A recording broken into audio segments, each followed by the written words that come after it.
Hey everybody, I'm Sean. Welcome to another episode of Angling Spiders.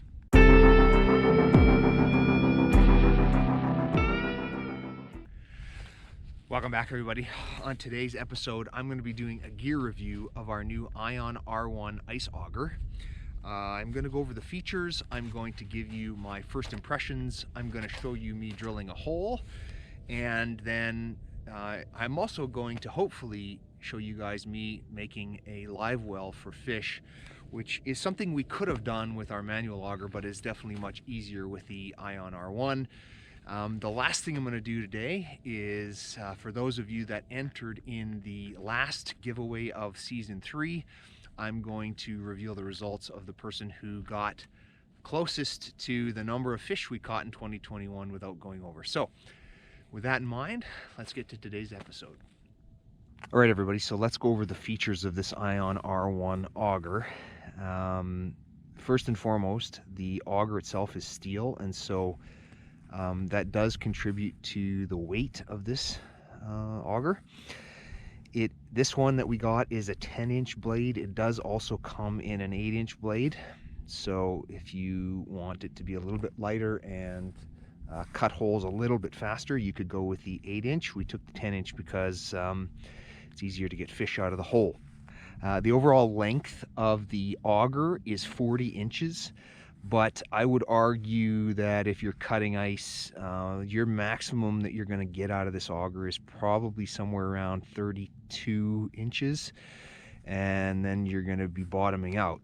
They do sell an extension that's comes separately. It, from what I've seen online, comes as cheap as about $25 to $30 for a 1-foot extension on the auger. Looking a little bit more closely, you can see the battery here. This is a 40-volt battery. It's the same kind of battery that typically charges a lawnmower, electric lawnmower, so a 40-volt 5-amp battery. This battery is rated for the amount of ice it can cut, and Ion claims that this will cut through 640 inches of ice before it needs to be recharged. Then we've got the auger, and at the very bottom we've got the blades, and you've got this composite protector here that they say resists ice buildup, and it does work pretty well. It doesn't get ice up that much. And then you've got the blades, which I can tell you are extremely sharp. This one, a nice feature of this Ion is that it's got a centering point. So there's this piece of steel that comes out here, very sharp. When you put that down on the ice, it bites in and allows you to have a centering point, which some augers don't have, and that keeps the auger from slipping as well. So that's really nice. One of the other features that I thought was interesting about this Ion is if you're using it at night, it does have some LEDs on the bottom of the auger that are going to shine light down onto your hole in the nighttime, so you can use this auger at night, and it's going to be able to give you a little bit of light to go along with that. So that's the features of the main auger. Now I'm going to show you some of the things in terms of how it operates and what it looks like up on top. All right, let's look at how you install the battery. It just slides into the socket and clips into place, and then there's this rubber holder here, a little handle that slides over it and keeps that battery in place, because it is actually pretty loose in there, I did notice. Also, the Ion R1 only comes with 1 battery. I did notice that some of the electric augers on the market come with 2, but the Ion only comes with 1, so if you wanted a backup, you're going to have to buy one separately. All right, let's look at the top and the operation of this unit. Okay, so I just drilled it down into the ice a little bit so that I could show you the top of this unit. You got your battery and your battery holder up here, and then you've got your 2 arms. There's 2 different trigger systems here on the R1. On the left hand arm, you've got a safety, so in order for the unit to operate, you got to put this top one down as a safety, and then you've got a trigger here on the bottom that's going to operate the unit. So if you pull both of those, it's going to start drilling. On the right hand side, you've got your reverse button, and so if you hit that reverse before you depress the trigger, it's going to operate in reverse. That is a very nice feature. Allows you to back your auger out. It also allows you to slush your holes. So if you want to flush the slush down the holes, you can use that as well. I will say that it is sometimes easy to tap that reverse button and it stops the auger, so the placement is a little bit tricky and it will actually go in reverse sometimes when you don't want it to. So those are the main features of, as I said, of the Ion R1. I mentioned before that it's made out of steel, and so the weight of the auger is 24 pounds. That is obviously a lot heavier than something like a manual, or even the augers that you can put onto drills like the pistol bit. But it is definitely lighter than a gas-powered auger, so it's kind of an in-between option. Price-wise, this is not cheap. The Ion R1 currently sells here in Canada for about $800 for the 10-inch model. I got this on sale on Boxing Day for $120 off, so I got this one for about $680, but that's the cheapest I've ever seen them. So they are not cheap, but they work really well. All right, next thing I'm going to do is show you guys how it operates in some pretty heavy ice conditions. All right, everybody, so let's do a demo for you of how efficiently this thing cuts ice. I will tell you that the ice out here is thick. I've already drilled some holes here today and it is 24 inches, so you know, it's going to be almost to the end of the blades here, probably will be to the end of the blades before it actually punches through the ice. So and I'm mentioning that because one of the things I noticed with the Ion R1 in the last couple outings is that with this really thick ice, it will power down a little bit as it gets towards the bottom of that 22 to 24 inch mark. There's a lot of the blade that's down the hole at that point, and it's requiring a lot more power to get through the ice, and so it does get caught up on the sides of the hole every once in a while and it stops the auger. Now, I don't have a problem with that. All you got to do is throw it in reverse, back it up a little bit, then put it back and forward, and haven't had a problem yet. It still worked fantastic. So we'll see if it happens this time. I will give you guys a demo of a clean hole just to show you how this thing works. Let's get to it.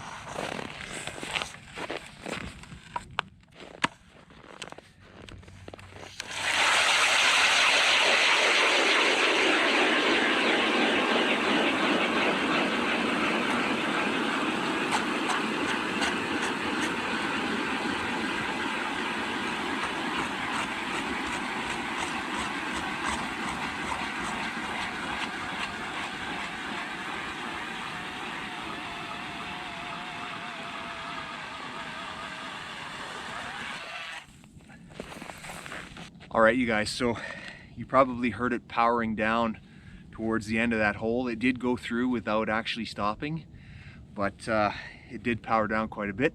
So if I want to get the auger out now, all I got to do is throw it in reverse and back it out. And there we go. So it's done. Now, if I wanted to flush this, I can just put it in there and flush the hole.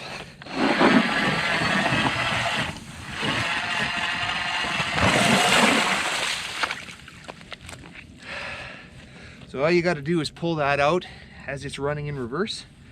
Flushes all that slush out of the hole, as you just saw.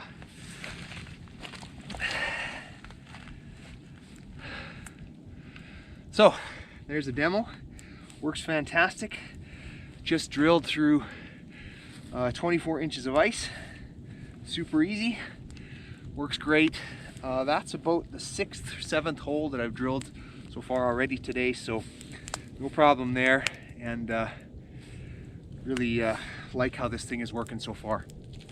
Last thing I will say about this is when you are not using it, if you are in a tent or you got a heated tent, take the battery inside with you. It's going to extend your battery life. You do not want to leave this thing out in the cold because it's going to reduce the power of the battery. So every time we're done drilling, I unhook the battery, take it inside the tent to warm up with me. So I just get a little bit more extra life out of the battery that way.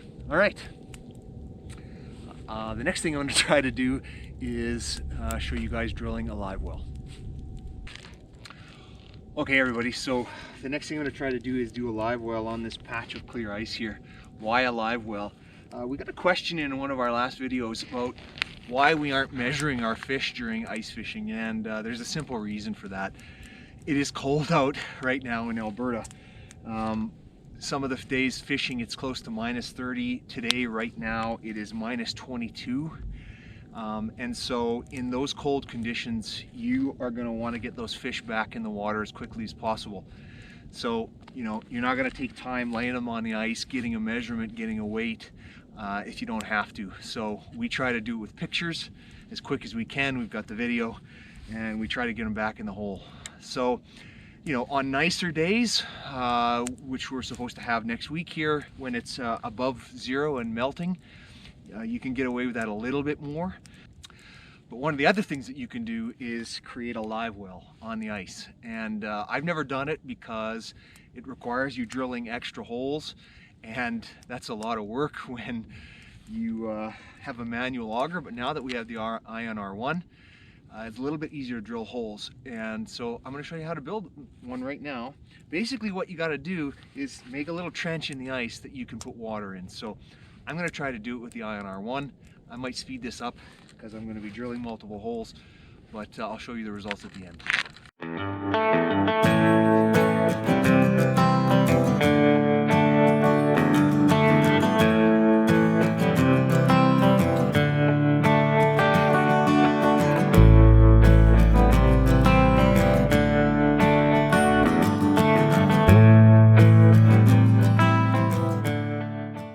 All right everybody, so I'll show you what I've done here. I've drilled 3 holes side by side. Really easy to do, roughly the same depth.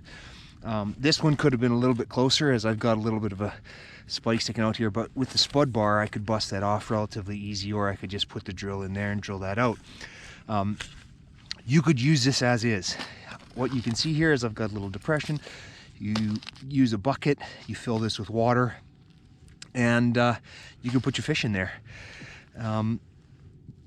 On a cold day, that's going to ice over again as you leave it outside. But if you drill this inside your tent, it will stay open, and you can use that as a live well once you fill it with water. But what I'm going to do is show you another way that you can fill this with water that also allows you to do a release of the fish. And so I'll do that right now. And all I got to simply do is drill one more hole that actually goes straight through the ice. All right, everybody, so there you have it. That's how you can make a live well on the ice.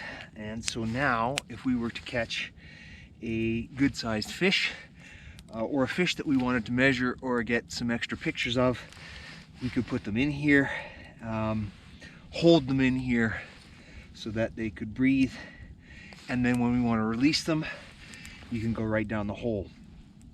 I'll show you a close-up here and also discuss the benefits here. So, all right everybody, so here's a little bit of a closer look at the hole, and you can see how it works. You've got your channel here that is full of water. You can set your fish in there.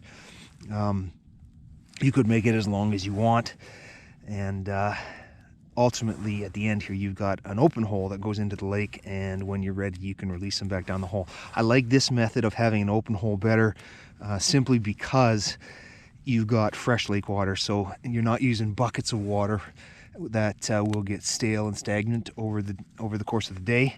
You've got water that's actually connected to the lake, so that it's going to stay fresh for the fish that you're going to put in there. So that's how a live well works on the ice. Works even better when it's a nicer day out and it's melting, and so that will stay open, which as I said before, I think we're going to have some melting temperatures next week, so hopefully I'm going to be able to use one of these live wells for the first time. And of course, if that happens, I will definitely show you guys.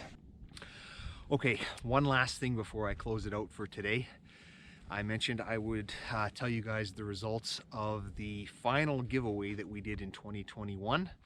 What we asked you guys to do was guess the total number of fish that we caught in the 2021 season.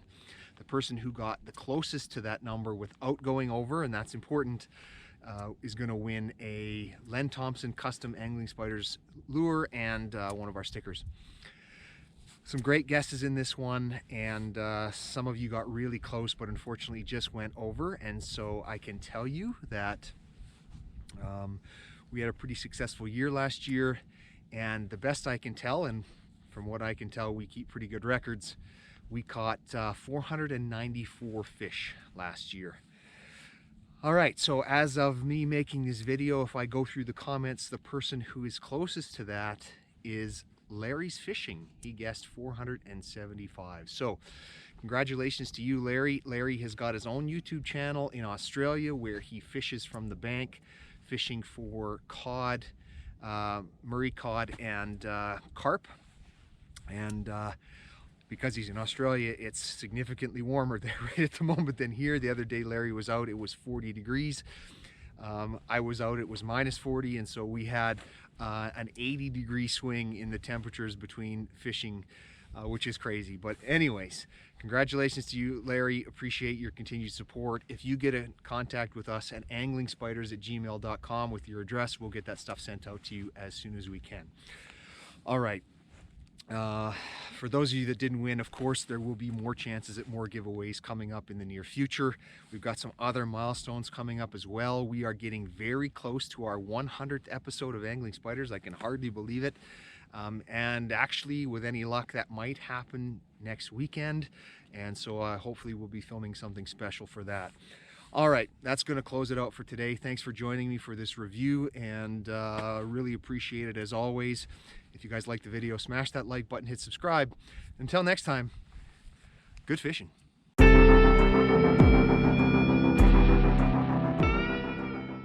Oh, man, is it cold out here. Larry, I wish I could come visit you right now.